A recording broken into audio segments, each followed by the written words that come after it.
Okay, so we did a couple of test passes and we got a number in our head of where we want to be. And when you set it up in here, when you put your die on the line, remember that your bottom die is offset one way or the other depending on which set of dies that you're using. And that's okay because we're going to follow the top die. We know that our rise is going to be just to the inside of this, but our line is set here, our top die is up here where we can see it, that's what we're going to follow. So we want to keep this die right on that line. Now when we start making our bead rolled design in here, for what we're doing, we're going to start a little bit in the middle of the pattern. And the reason that we want to do that is if you started back here, you'd really screw up this corner back here because you don't want any of this bead rolled, and also blending this corner is going to be really hard. So we're going to give ourselves a little bit of room away from the corner, so when we come around here on the finish, we've got a little bit of room to correct ourselves if we come a little wide or a little narrow on the corner. And it also gives us a little bit of room to adjust our depth. We know we want to go 3 turns on this, but if it's too much or too little, we've got a little bit of room to work with before we get down here to this corner. Now, I showed you that this is a powered bead roller. We're going to keep our speed pretty low on this. It takes a little bit longer to get through the straight areas, but these corners, the corners will come really fast. Bead rolling around the corner, you'd be surprised how quickly it can get out of hand. So, we know that this is going to be the raised side, this is going to be the lower side. We've got our die sitting right here on the line, and it's just touching it. There's really no pressure on it right now, it's just right there. So, from here, we're going to do 3 full turns and then start rolling our pattern. That's 1, 2, 3. And you can see how it wants to fold up. And you want to hold it down here so that it doesn't, and it forces that metal to bend. Now you're going to have to kind of work with it a little bit as you walk around, and as you feed it under here, it wants to go through the throat. You don't want to make sure it doesn't catch on any of these edges right here. Like you can see this edge right here is close to that part. We get in here to the corner and it wants to swing in there. We've got to make sure we clear that cleanly. So there's a lot of little pieces to look at. So we'll go ahead and apply some power here. There we go. Like I said, this is a nice slow setting. You can see our rise is just on the inside of that line. I'm going to stop here, adjust my hand.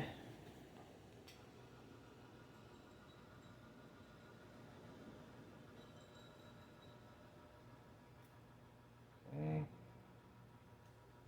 Stop here and adjust my hands again. Now we'll get ready for the corner. Like I said, it goes quickly when you get to the corner. It is hard to stay on the line. So the corner. We got off the line there, but you just get back on the line as best you can.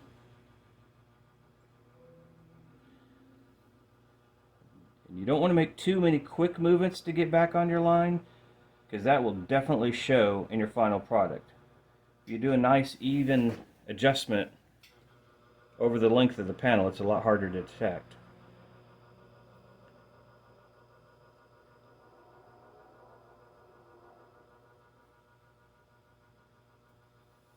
Okay, get ready for the corner again. See if we can keep it on the line. See, we got caught right here. That messed up our panel just a little bit. But don't panic. Get it loosened up in there. And nice and easy.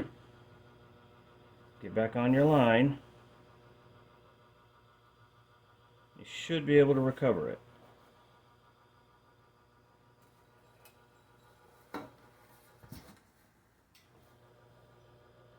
Now we want it nice and easy, get back to our starting point. Go a little bit into it. And loosen it up.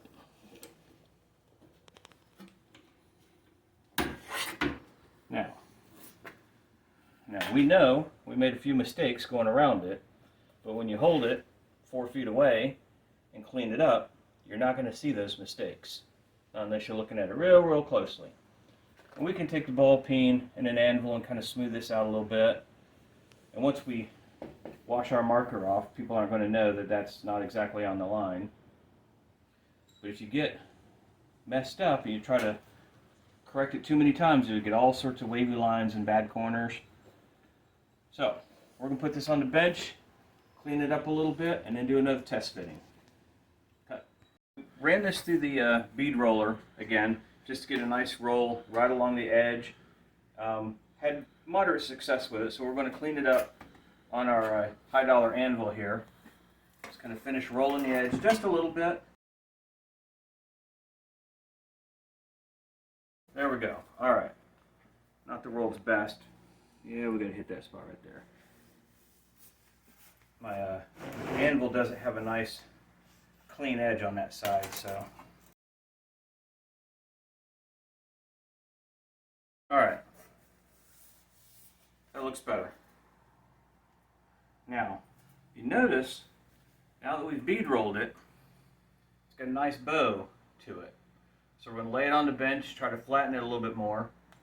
And then remember, we've got to put this bend back in it. And this part here is going to have to fold back. So we're going to have to flatten it and then bend it some more. So,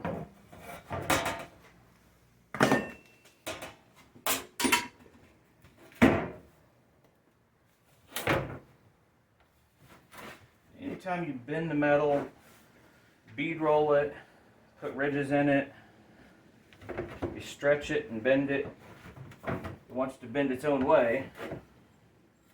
So, spend a little time with it. Tell it what you want it to do.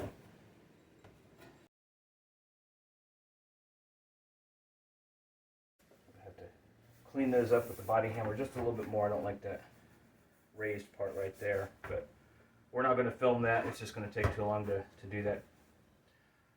So let's go put this in the van. We're not going to screw it in. We're just going to slip it up there one more time and then take a look at where this bend needs to be now that we've made some adjustments to the metal, and then finish that off and then hopefully call it a night. Alright everyone, we finished up that panel last night. We didn't get a shot of it in there installed like it's going to be. So here we are in the van, panel's in place.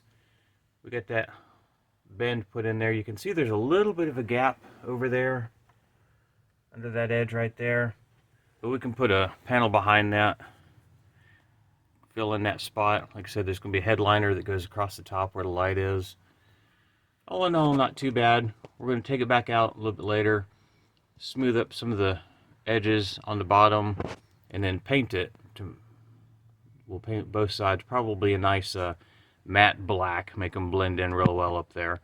But that's the final shot, and I'll talk to you guys later.